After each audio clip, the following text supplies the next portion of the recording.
Last week I went on a 3-day spiritual retreat in Sedona, Arizona for some soul growth and healing.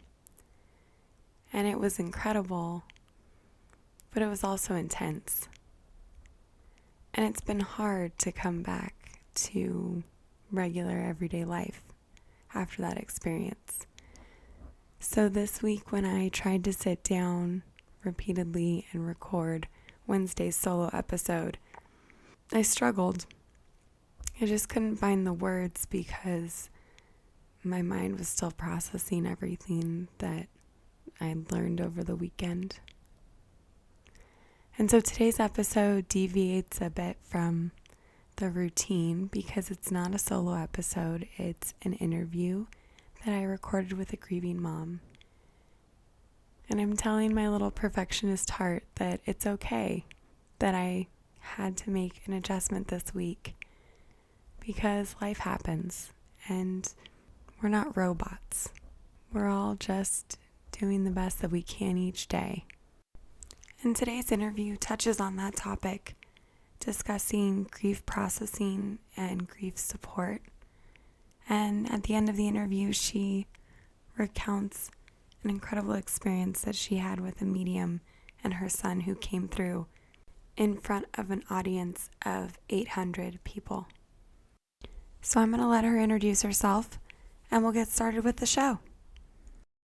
My name is Sin Collip, and I live over in Southern California with my husband, and we own a video business. We do businesses with their marketing needs. So I'm here today to talk about my journey with grief, not through it, but with it.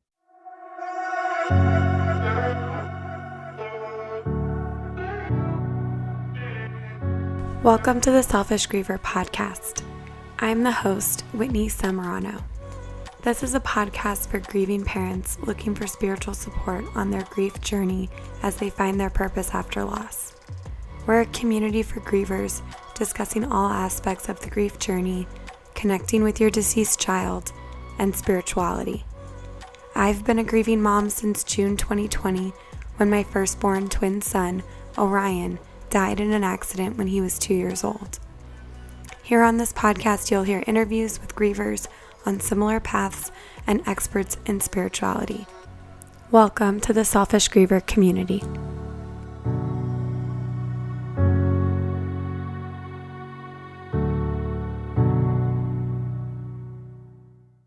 Welcome, Sin, to the podcast. We actually connected on Instagram and you shared with me some of the amazing experiences you've had on your journey with grief since you've become a grieving parent. And so first, could you share a little bit about your child? I would love to. As most grieving parents, I love to talk about my kiddo. At the point of Sean's passing, he was 23, just 2 weeks shy of his 24th birthday. So I'd had a full run of parenting with him, but I was not ready to give that up, as nobody is.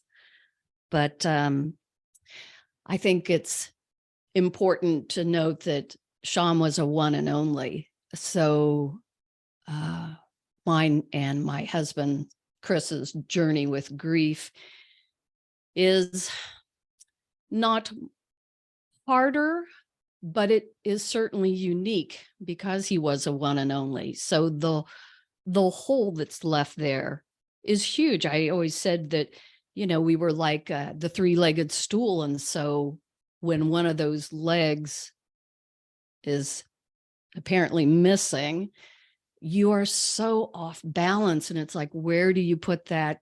Where do you put that energy? Where do you put that love? Even though he was 23 and he was no longer living at home, he was back in Cincinnati where he had grown up and gone to high school. It was just an incredible void. This was a young man who still would call weekly, sometimes 2 or 3 times a week. I would spend 45 minutes, an hour on the phone with him. Our relationship had developed to the point where it wasn't just parent-child, but it had a friendship relationship to it. But if I start with and I think it's unique, also just this journey. Sean's middle name was Gabriel.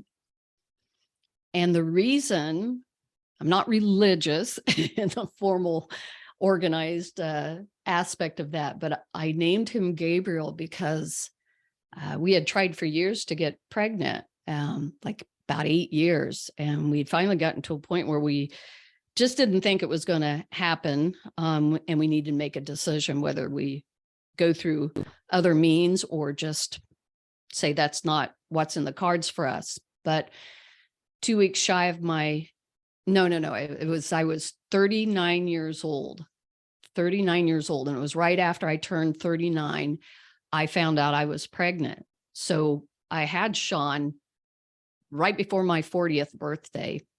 And Gabriel seemed perfect because when I researched what Gabriel was, that was the angel that made the Annunciation to the Virgin Mary.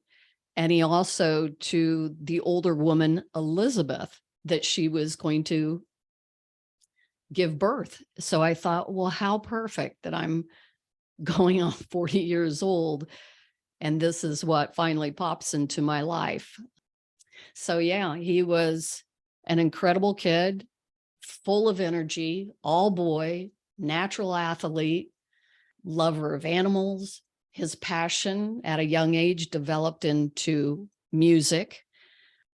And when he was in junior high, I started noticing just a sullenness, a darkness. And by the time he got into high school, he was experimenting with drugs and alcohol. And that continued through high school. And we had a long journey of just trying everything to save our kid. And, things would work for a short time and then the wheels would fall off again. So it's complicated.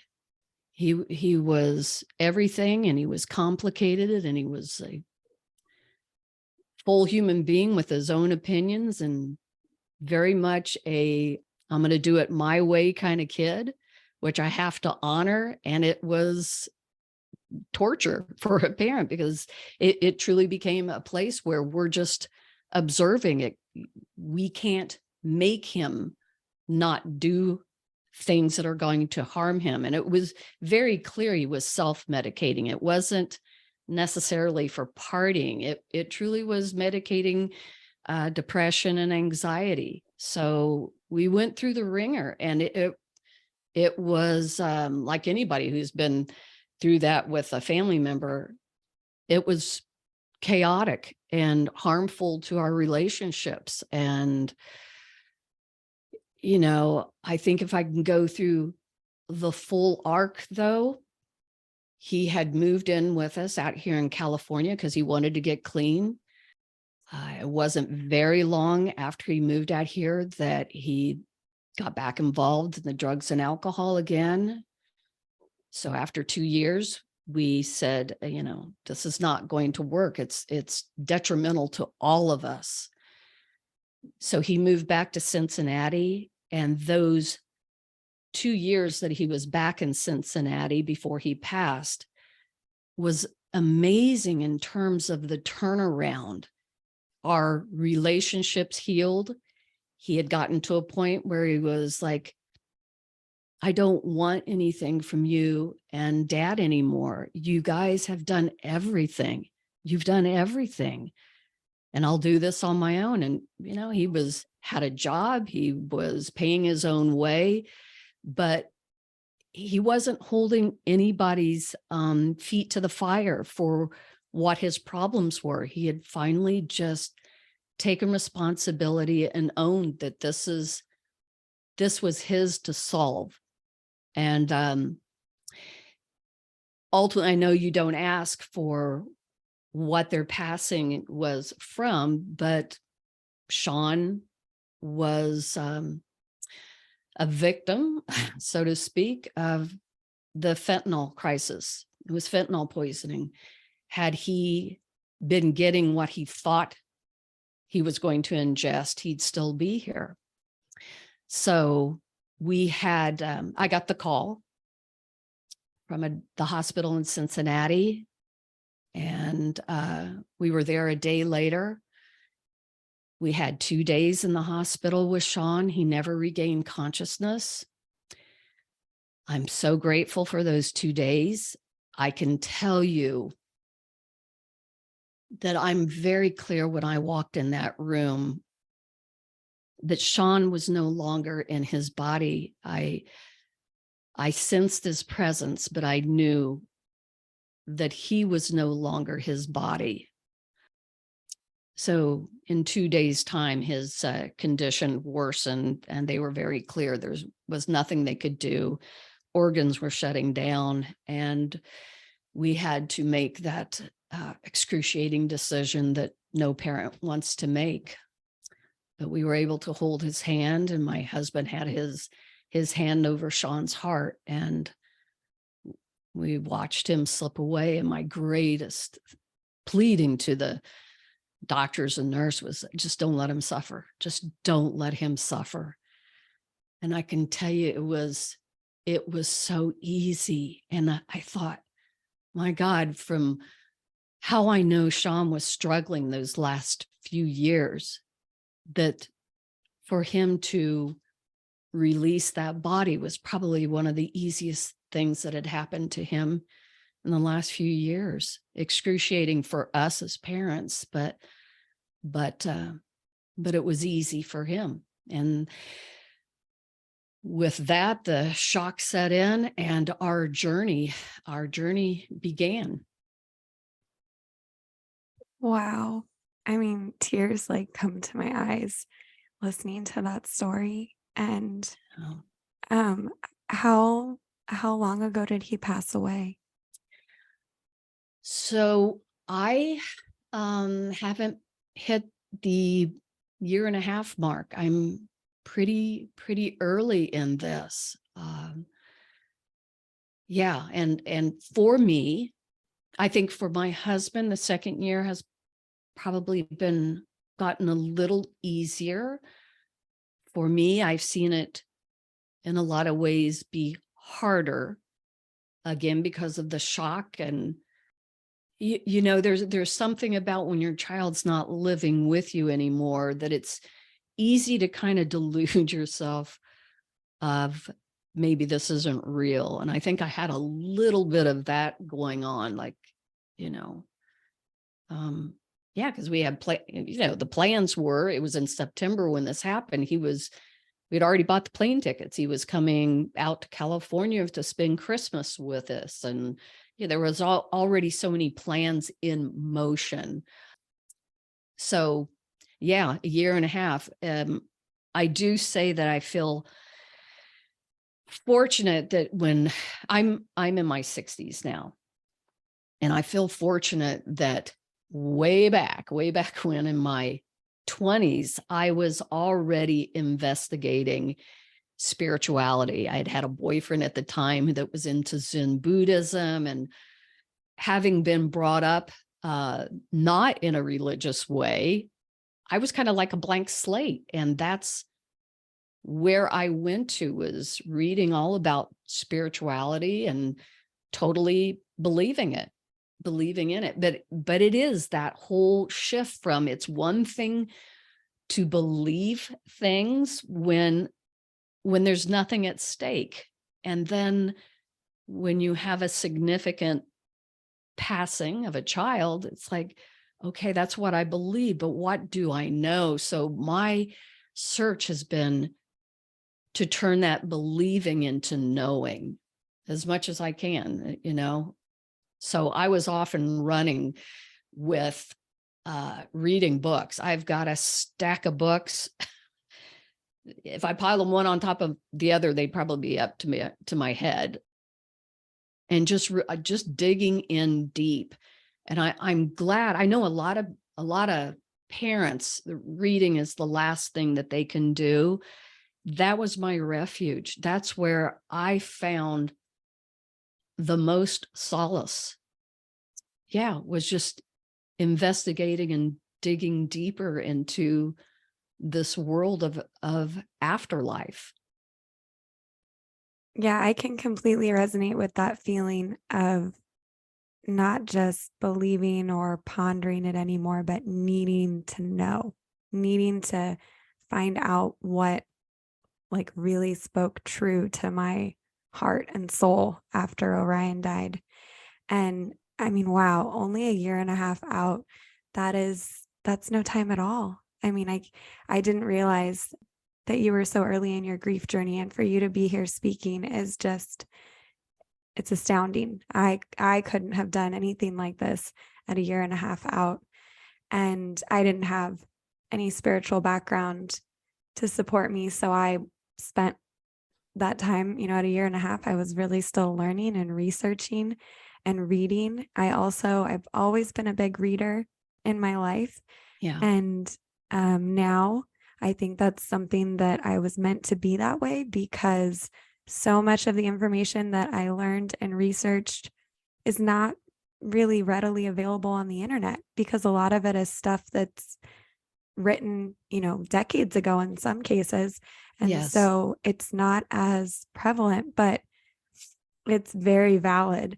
And I think I even went to books over the internet because I didn't want to just hear from people's opinions. I wanted like educated people who'd done research or had their own experiences or conducted studies to learn valid information from. And that was so important to me. You mean like a scientific point of view? Right. And just more than somebody who like showed up on the internet last week and started posting their own blog or, whatever. So especially because I was so new to it, and you're just in such a vulnerable state in the beginning in your grief.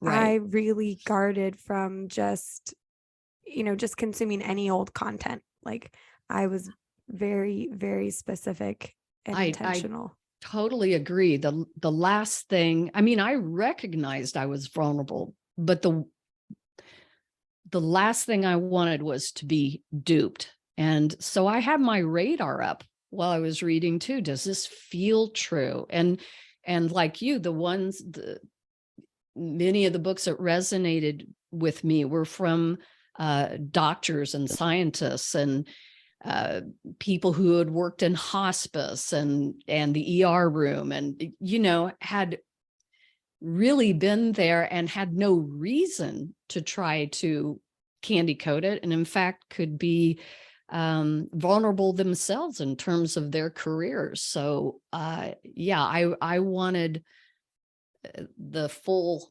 effect of personal experience, but also coming from a very pragmatic point of view on it too. Yeah. And I did early on, something that was really helpful to me was, because I wasn't sleeping, was the EMDR. And I found that very helpful, and found a therapist, thank God, that had a bigger spiritual view on things too. So could really walk with me and be someone in the therapeutic field that had a belief system that was similar to mine. So it was easy for me to let my guard down and just kind of go, okay, this is someone I can trust, because the trust issues are huge for me at that point of just being, I am raw. I am just raw.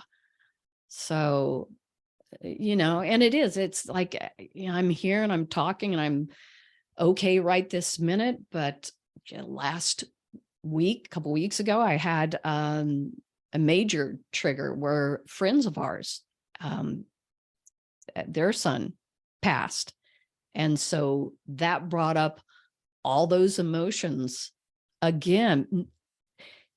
It was It was interesting. It was, yes, I'm so sad and devastated because they lost their son, but it was like, I so knew how they were feeling, and especially those first couple weeks. And that's what really got to my heart, was that the empathy that I now have, which I'm clear, I didn't have that. You just don't have that until you walk down this path yourself. You just don't get it.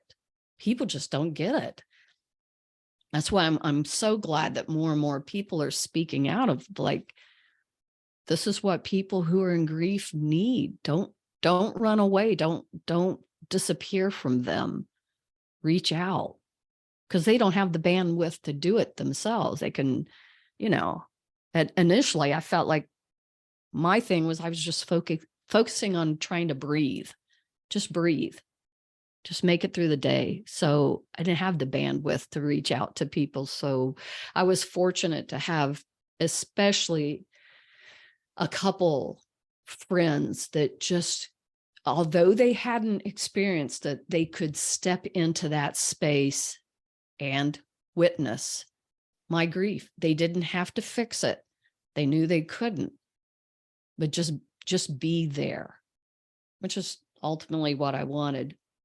And I'm lucky to have a husband who not only has the same belief system, although he's wired a little more skeptically, but he still totally embraces all this and has had his own experiences with feeling Sean, but, could be supportive too. While recognizing that we grieve differently, we know how to create that space for each other when we need it.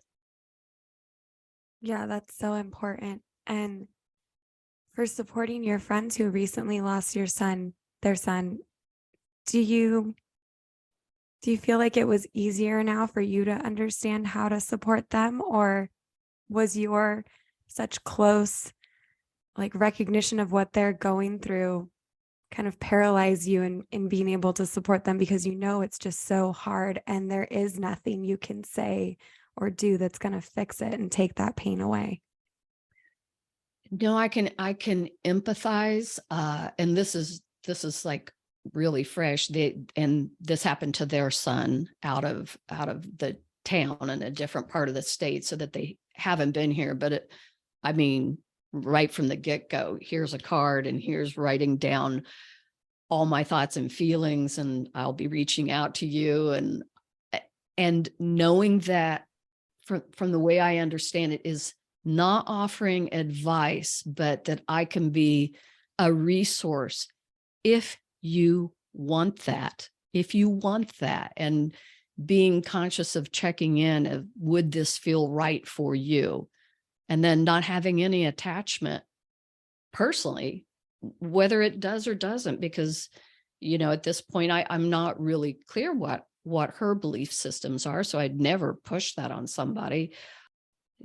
Yeah, I think that's the big thing for me, is just making sure that it is something that would feel right for them, and being a resource, which is what I look for from people too. Just, something I don't know, go ahead, share the information. The more, the better. And then I'll figure it out myself if it's something that, resonates with me. Yeah, I think that that's the best advice, just to let them know you're there. And if they're interested, you're more than willing to do whatever, talk about whatever, because it is so important to not tell other people what they should believe or how they should process their grief. Right. And So, I still feel that right now. If somebody, people are uncomfortable with someone they love mourning. It is that. And do I think that I was the same way?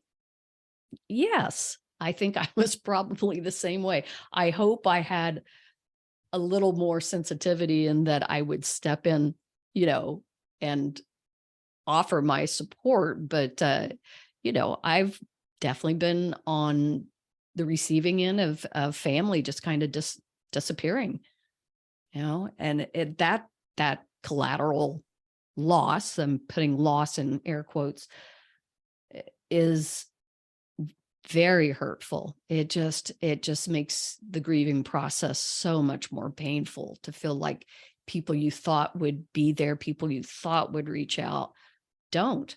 And I have to come to terms with that in my own way of understanding,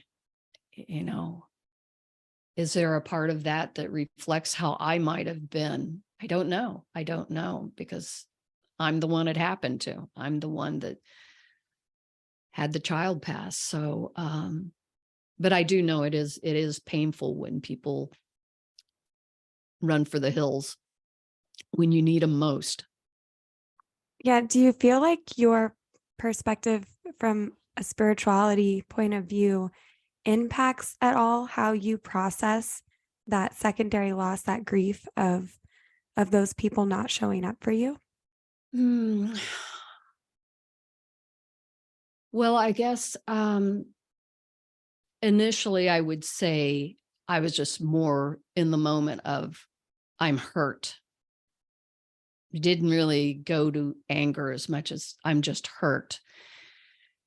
From a spiritual point of view, I don't know. I have to think about that. I think I'm just, the longer I'm settling into that this is my reality, the more I feel I can be in a state of forgiveness for others who may not have the capacity that they have their own way of processing Sean not being here. And, I totally understand, if I bring it up, is it going to make her feel worse? And I don't know what to say. So what I know for sure is that these people, these family members love me. I know that for sure. So can I forgive their fear, which is where I think it comes from? It's fear. I can forgive that. Yeah. Yeah. And know that underneath everything, I love them as well. And it's just, they're running scared from something that, they would never want to have happen to themselves. It's a scary thing. It's a scary thing. A parent going through the death of their child. Yeah.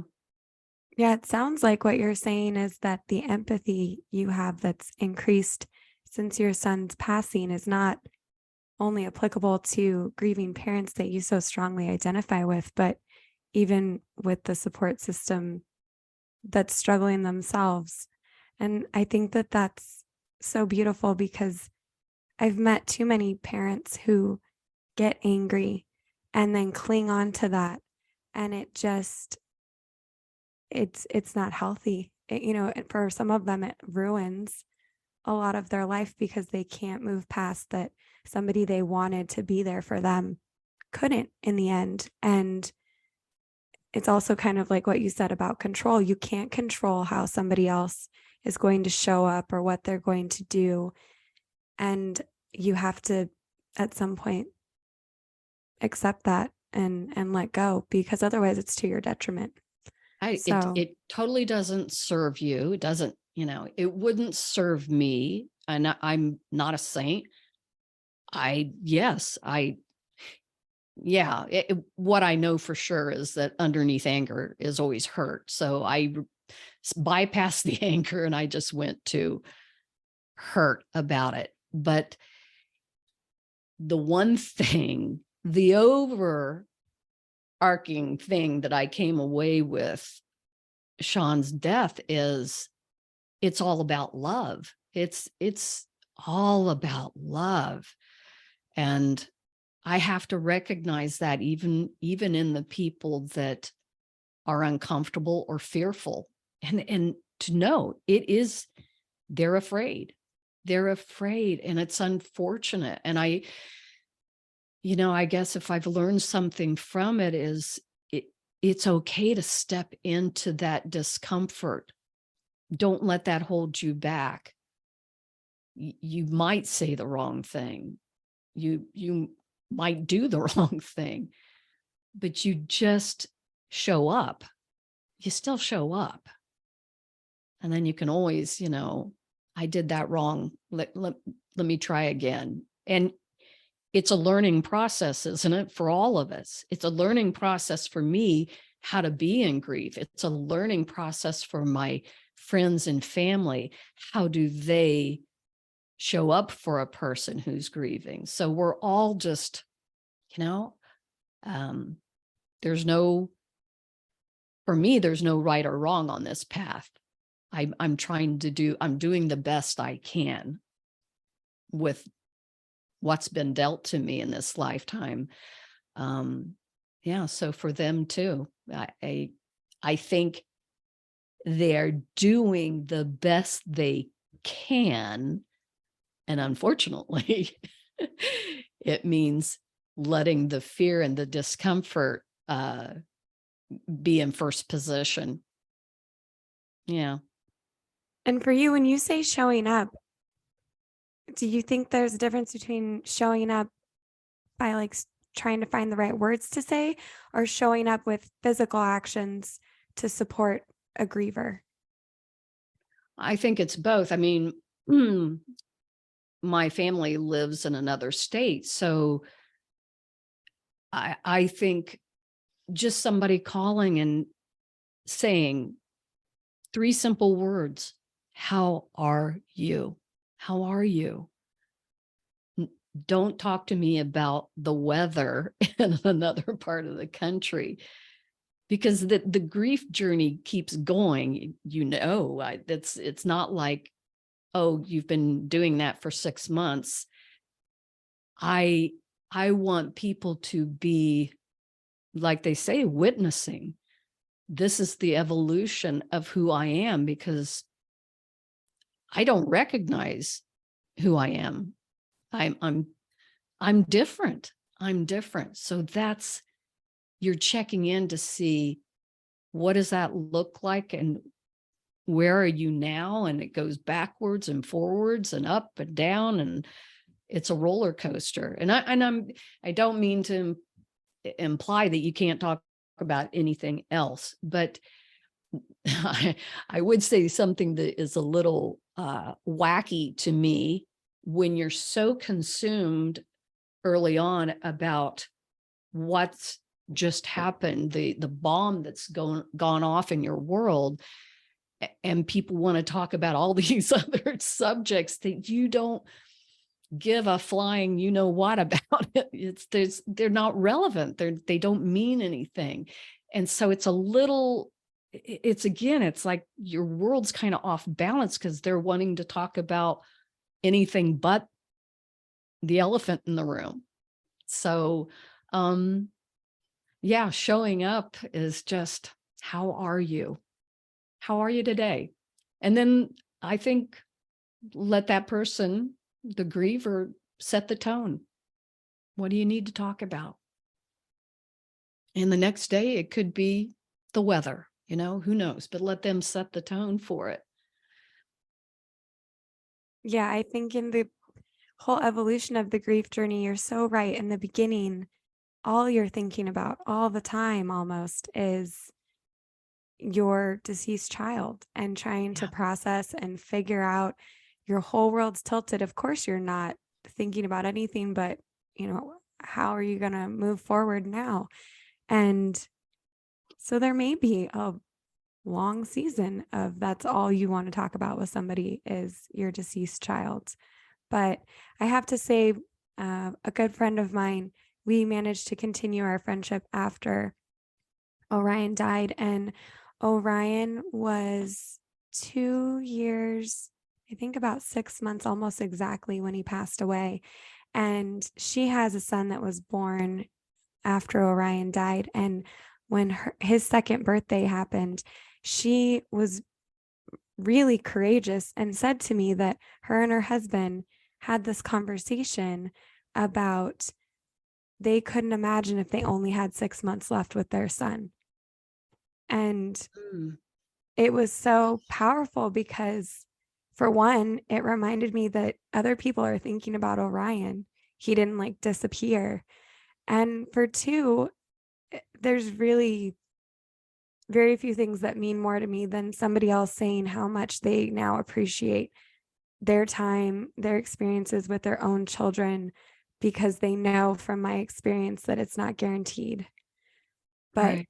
that took a lot of courage on her part. And I thanked her, for sharing that with me because she didn't know how I was going to react. I could have easily been, so offended or Shut down. resentful. Yeah, it could have Yeah. been triggering. And so I personally, to some extent, sympathize with the people who are trying to support the grievers because I don't think it's easy. I know Yeah. there's no answers. It's you just have to be brave. And like you said, sometimes you might get it wrong and then you just apologize and there's really nothing more. There are no magic formula to follow to support every griever, unfortunately. Yeah. I was, as you were saying, I was thinking one of the greatest blessings in this, and again, coming from the standpoint of a parent who had a child who had already had a not a full life. Of course, he was only 23, but a fairly full life in terms of life experiences. And his friends have been an incredible blessing to my husband and I, and how they have shown up. I mean, it's like you'd think they'd be even more uncomfortable, but they've stepped in and written us letters. And his best friend Luke has come out to visit us, I think 3 different times, and stay with us, come out from Cincinnati. And it has, the blessing in that is I get to see Sean as an even fuller and richer personality because of who he was in their lives. It's informed me of how much he was valued by his friends. And who he was as a person in a way that myself as a parent, I would never get that vantage point. So, given that they'd be in the 23 to 24-year-old range as well, it's like, wow, I have a lot of hope for our youth if that's indicative of how they can be bold in the face of, my gosh, here's my friend's grieving parents. How do I do this? They'd have no life experience that would inform them how to do that, how to step into that world for us. And yeah, that's been a hidden gem that I didn't expect. So That yeah. sounds amazing. Yeah. Yeah, I would be nothing but appreciative of anything like that. And I mean, do you think that's because of the way the conversation has changed generationally now in the grief space? Well, that's interesting that you say that because uh, I don't know. I mean, I know that these certain kids, every one of them, and I'm talking about a handful of them that I've now developed my own relationship with them because of Sean. They've all been open and receptive and have their own belief systems about spirituality that is probably more expanded than their own parents, I would guess. So it's been easy to have those conversations about, I went to a medium and this is what they said and they're interested, or here's a sign or whatever. And it's like, or they'll share things with me. I had a dream of Sean. And that's magic. That's magic. Yeah, do you think Sean has sent those friends to you? as support because maybe even because he doesn't have siblings? I think Sean has orchestrated it for them and for us. I think he's had his hands on both ends and pushing these relationships together so that we could help each other through the grief. Yeah. Yeah, I agree. And I think it gets overlooked, the reciprocation sometimes. People, it's easy to get focused on how a relationship's helping support you and what it's feeding into you. But I think it's true that it also is feeding back into somebody else. And even people who aren't associated with grief directly, but hear your story or speak to you about your son, that's giving them something, giving them something that they need that I think is already orchestrated by the universe. Yeah. Yeah. I've had a couple people that didn't know Sean that have met me post Sean's passing. And again, I think these are brave, courageous souls that are curious about what this is like for me. And it creates the opportunity for them to learn how to be with somebody that is going through these feelings and emotions. And then who knows, this happens again to somebody else in their circle. They are that much more prepared to be of comfort to that next grieving person, whether it's a child, a spouse, whatever. It's just expanding hearts, right? So, Yeah, definitely. And when you were talking first about your boyfriend who first introduced you to spirituality in your 20s, mm, my first thought that popped into my head is, wow, he was put in your path, by the universe or soul planning to give you that first introduction, because then now something years later that you needed support through, you already had that exposure. And so even those seemingly, at the time are not super meaningful, don't, rock your world interactions, but all of those things. And I think about that so much now as I'm just going through my regular day, even about the random person that you smiled at and smiled back at you. I mean, all those little interactions, I think, are a part of this super intricate plan that helps bring more love, like you said, into the world and support you on your journey in ways you may never even actually realize, but are happening. yeah. Yeah. I mean, I think that's the challenge, especially when you're in grief, is to stay open to synchronicities and signs and opportunities that leads you to the next step, the next book, the next person, the next podcast, the next whatever that is. It's all a step on this continuum of learning and then finding where you land, where you settle in all that. Because I feel like that's part of the journey too, is like, if you really feel like this has changed me, to use it as a springboard to keep growing. That's what I want to do. I was so clear early on that I didn't want to fall into such a pit of despair that I couldn't climb out of it. It's not who I am. It's not who I wanted to become.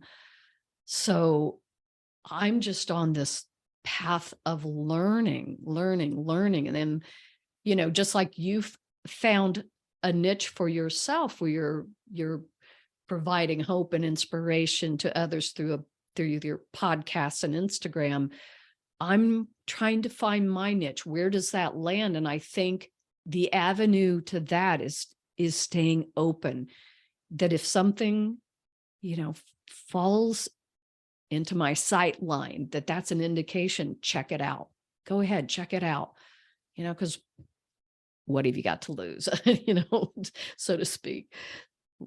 Yeah, 100%. I like to describe it as breadcrumbs from the universe, because I did not show up one day thinking, you know what, I'm going to create a podcast and start talking about this stuff because it's going to support so many people. In fact, early on in my journey, the first like 1 hour mediumship appointment I had was about 7 months after Orion passed away. And that medium told me that she saw I was going to help a lot of people someday. And I did not believe her at all. I just remember thinking, I'm barely helping myself. I mean, I was not functioning, is all I was doing.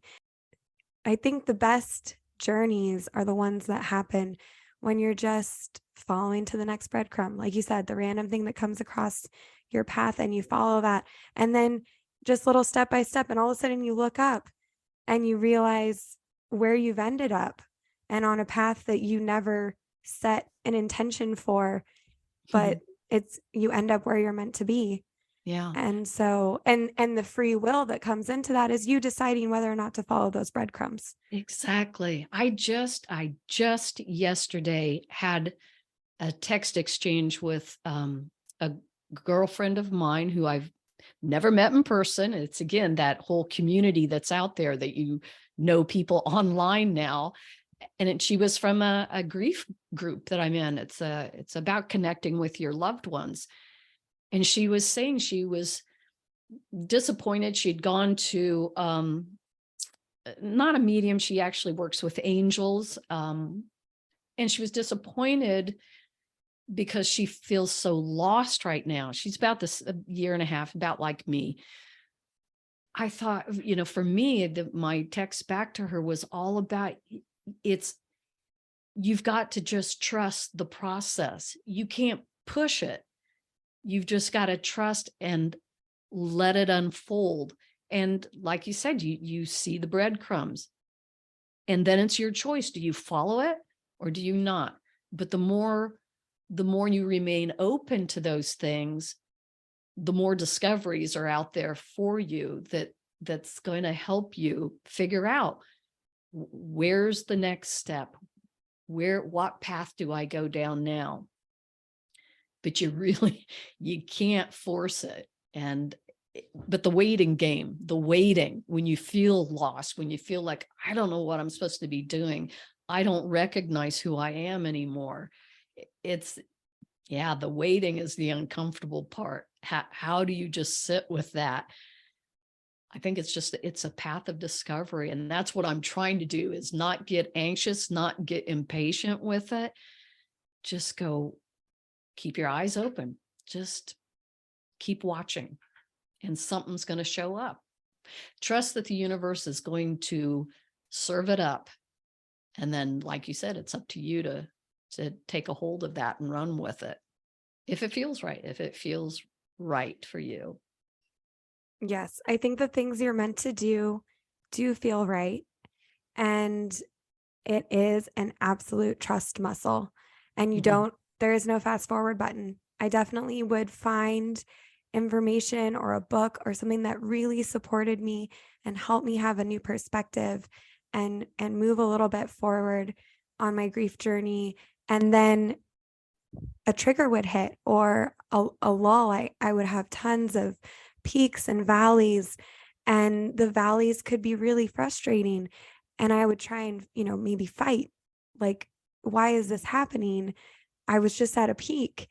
And I had to finally just accept that the valleys are part of the process and you can't rush through them, and you will pass through them, trusting it's not always going to be like that. But it's definitely an entire journey. There is no way to, be at the beginning and fast forward to the end. And even with this podcast, for, talking about following breadcrumbs, I do a lot of research about how to promote it and how to build it, because I want it to be a resource for people. And the best way for it to do that is to have more visibility. And so, I'm learning about marketing. And one of the big concepts is cross promoting by becoming a guest on other people's podcasts. Mm-hmm. And here I am trying to pitch myself, which takes research. You don't just, I personally don't believe in just blanket pitching myself to any podcast that will take me. So you do research, you listen to some of the episodes, you reach out and write a thoughtful email pitching yourself. And I haven't done a ton, but I've done, I think, about 5, and I haven't had a single response. crickets, not even like an acknowledgement of the receipt of the message. Mhm. Meanwhile, for soliciting podcast guests, I mean, I have content already scheduled that's covering through March, and I'm currently booking March for content that will cover through April. So everybody's just, and that's not because I'm out there asking every single person I know. It's people like you that I've organically connected with, and it felt right. So when you shared your story with me, I asked you to come on here and share, and those things happened. And that's an example of, I'm hearing the universe telling me, Whitney, your efforts are better focused right now on getting your own guests on your podcast and building your high value content here than trying to cross promote yourself elsewhere. And when that part becomes appropriate and is meant to be in my journey, it will start to flow in without me struggling so hard. And it's not that you don't put forth action in whatever breadcrumbs you're following, but at a certain point, if it's starting to feel like you're banging your head against the wall or you're not getting any feedback, that's probably not the breadcrumb to follow. And just trusting that. And that's where the trust comes into play. And it's not this magical, I mean, it is magical in that you eventually end up somewhere on your journey that you never expected to be, connecting with people you didn't know or being supported in ways you didn't even realize existed. But it's not magical necessarily while you're on the journey step by step. No, it's work. Yes. Yeah. It feels like a normal day, just trying to get through it. Yeah, there's work involved in creating something like that. Nobody said it was going to be easy. But I do think it is that thing it's the hindsight. It's the going further and then looking back at the journey you've been on and going, oh, okay, that makes sense. That makes sense now, how that unfolded in that way. So, yeah, and that's the magic, in my opinion. Yeah. And I'm always, I do wonder when we talk, because obviously you are built with a personality and a mindset that was wanting you to not stay stuck in your grief. And I don't know what makes it different. I know some people get stuck there. And who are the ones that find a way to live with it? And I don't know. I'm curious about the personalities or the people or why that is. But I know early on that scared me when I would be on some of these podcasts or blogs or whatever, and listening to podcasts rather. And people would say, I've 10 years and I don't want to get out of bed. And that scared me. That really frightened me, I didn't want that to happen to me. That even though I don't have another child, that I have other things to live for and accomplish while I'm here. And it's not pretty. It's every day is not a pretty day. It's not a happy day. And I think about Sean every single day. It's the first thought in my head in the morning. But it's like, but I need to get up and move on. I need to not move on from him, but move into my life in a bigger capacity. I don't want it to shrink. I'm figuring it out, Whitney. I'm just figuring it out. Honestly, I think you answered what the difference is. It's you're more afraid of being stuck than you are of the hard work that it takes to keep trying to move forward. Oh. And I think like anything in life, it's the same reason why some people achieve great heights of success and other people are very happy with just a minimalist lifestyle, or it takes all kinds, and everybody approaches things differently on the way that how much effort they want to put into it, how much effort they feel is necessary even, and what they're happy with or what they're willing to settle for in some cases. And I think that that's what ends up being the difference, because I heard you say it is not easy. You don't just wake up one day deciding you're not going to be stuck or you're not going to stay in despair.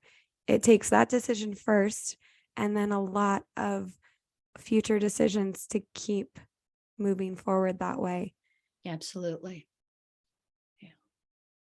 And we're almost out of time. We talked about such great things, but I wanted to get to touch on the story you first told me that I was so excited to hear about in its entirety, which is the amazing experience you had with a medium and your son coming through. Could you please share about that?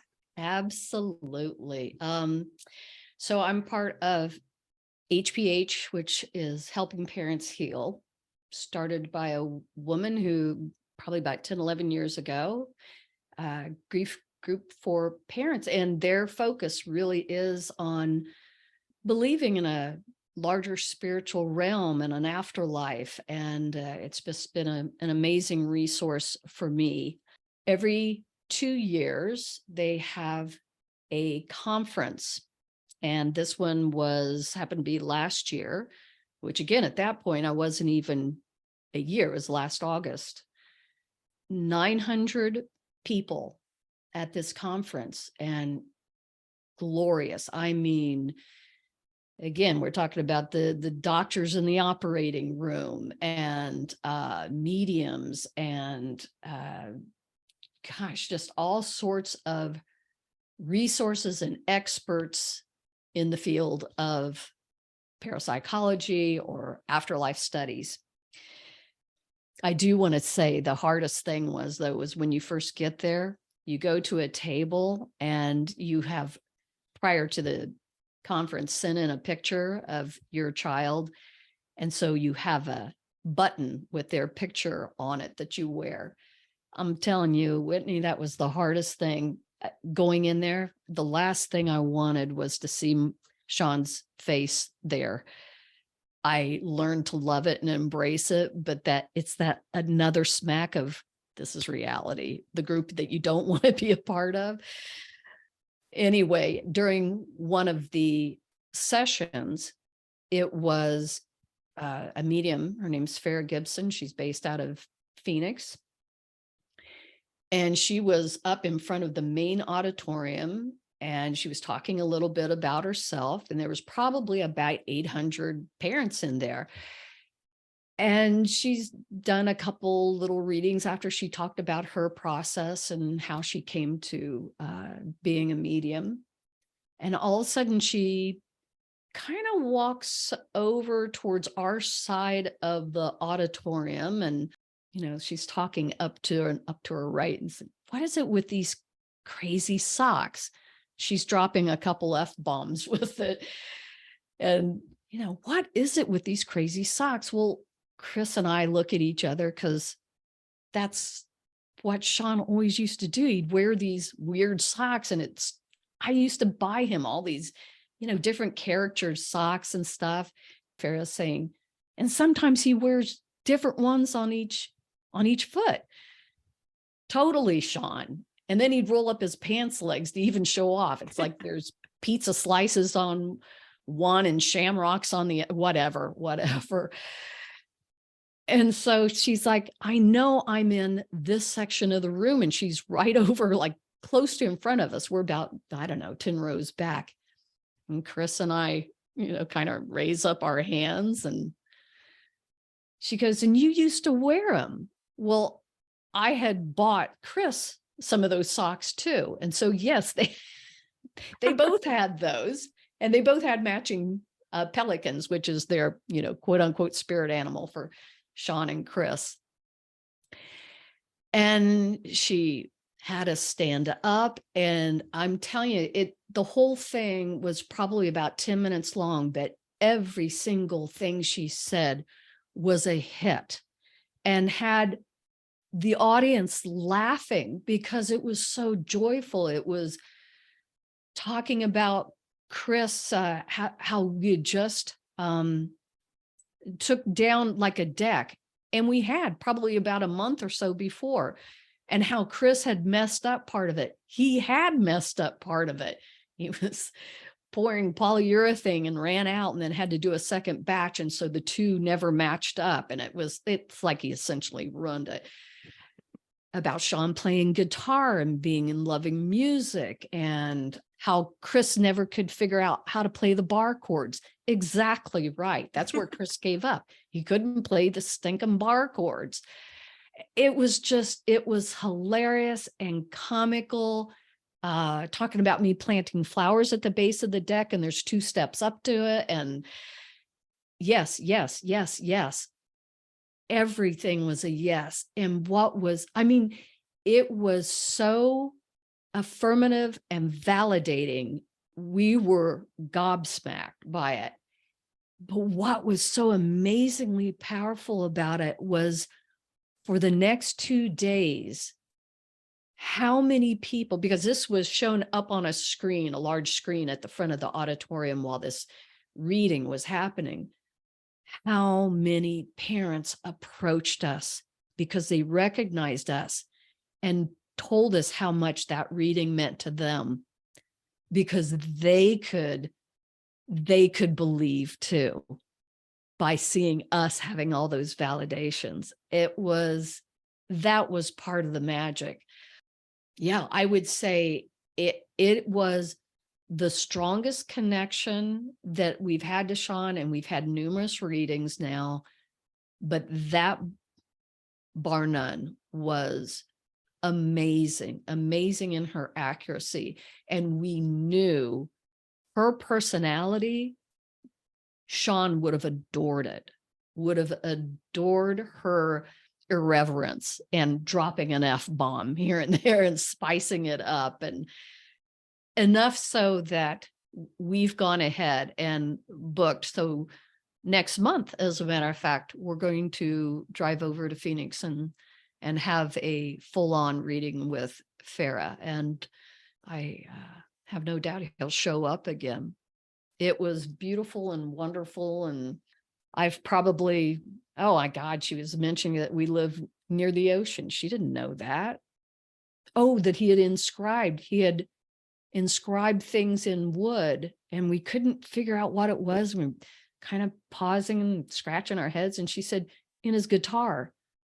Oh my God, yes. Sean had written all over his wood guitar. A really nice thing that we were able to do, because we work in video, was we approached the AV team after that reading was over and asked if we could have the file that would show that part of it, her reading, just us. And we were able to bring that home, and with everything she said, look up pictures and put it with the reading that showed how valid it was. Have that for ourselves and to show friends. And she has it up on her website now too. Were you just so proud of Sean for coming through that way and helping so many other parents from the other side? Yes, because that really was and that whole conference was magical. I mean, the energy to have that many parents together with all that similar kind of belief, it was powerful. I will definitely go back to the next one. But yes, that the ongoing lingering effect of how it was for other parents to witness was amazing. Yes. Yay, Sean. You go, boy.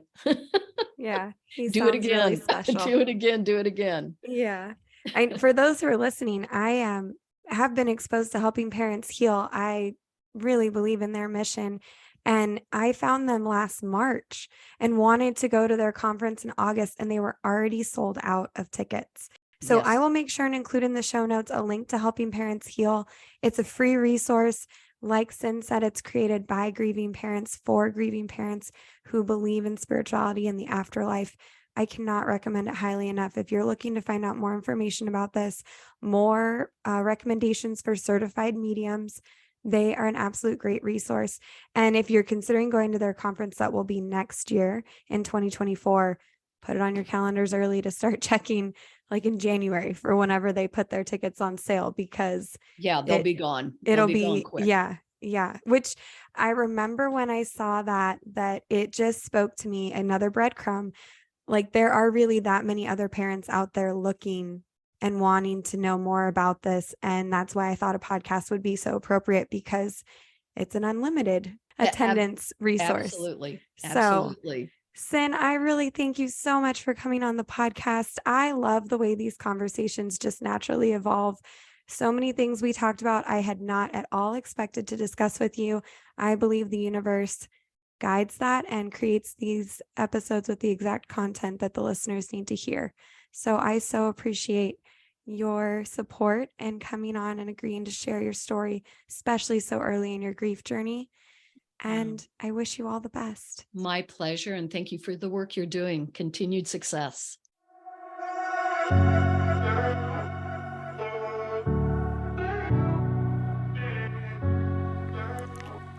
Thank you for tuning in to today's episode of the Selfish Griever podcast. Below in the show notes, I'll have a link for Helping Parents Heal and also a link to my new website that's in the process of being updated so that it can be a searchable resource for all the podcast information, episodes, and resources that get mentioned here for grievers looking to learn more. You can also subscribe to the newsletter email list, where I will only be sending out updates as I think necessary, no spamming involved. If you enjoyed this episode, please leave a rating and a review, as it really helps the show grow and more grievers like you find it.